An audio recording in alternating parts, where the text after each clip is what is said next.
ಪವಿತ್ರಾಗೆ ಅಶ್ಲೀಲ ಮೆಸೇಜ್ ಮಾಡಂಗಿಲ್ಲ, ಬೇರೆ ಹೆಣ್ಮಕ್ಳಿಗೆ ನೀವು ಸಂದೇಶ ಕಳಿಸಬಹುದಾ? ಡಿಫಾನ್ಸ್ ವಿರುದ್ಧ ರಮ್ಯಾ ಕೆಂಡ. ನೀವು ಎಂಥ ದೊಡ್ಡ ಮನುಷ್ಯರಾಗಿರಿ, ನಾನು ಬಕೆಟ್ ಹಿಡಿಯೋ ಕೆಲಸ ಮಾಡಲ್ಲ, ಸೈಬರ್ ಕ್ರೈಮ್ಗೆ ದೂರು ಕೊಡ್ತೀನಿ ಎಂದ ಪದ್ಮಾವತ್.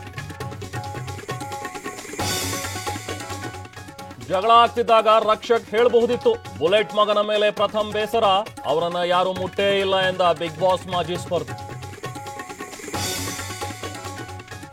ಸಮಾಜ ಒಡೆಯುವ ಯತ್ನ ಎಂದ ರಂಭಾಪುರಿ, ಪೀಠ ಉಗಮ ಆಗಿದ್ದ ಹೇಗೆ ಅಂತ ವಚನಾನಂದ ಕಿಡಿ. ಮತ್ತೆ ಮುನ್ನೆಲೆಗೆ ಬಂತು ಲಿಂಗಾಯತ ಲಡಾಯಿ.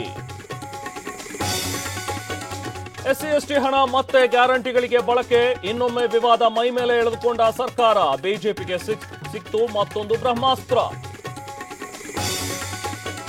ವಿವಿಧ ಬೇಡಿಕೆಗಳಿಗಾಗಿ ಸಾರಿಗೆ ನೌಕರರ ಸಮರ, ಇಂದು ಕೆಎಸ್ಆರ್ಟಿಸಿ ಬಿಎಂಟಿಸಿ ಬಂದ್ ಭವಿಷ್ಯ ನಿರ್ಧಾರ, ಕಾರ್ಮಿಕ ಇಲಾಖೆಯಿಂದ ಮಹತ್ವದ ಸಭೆ.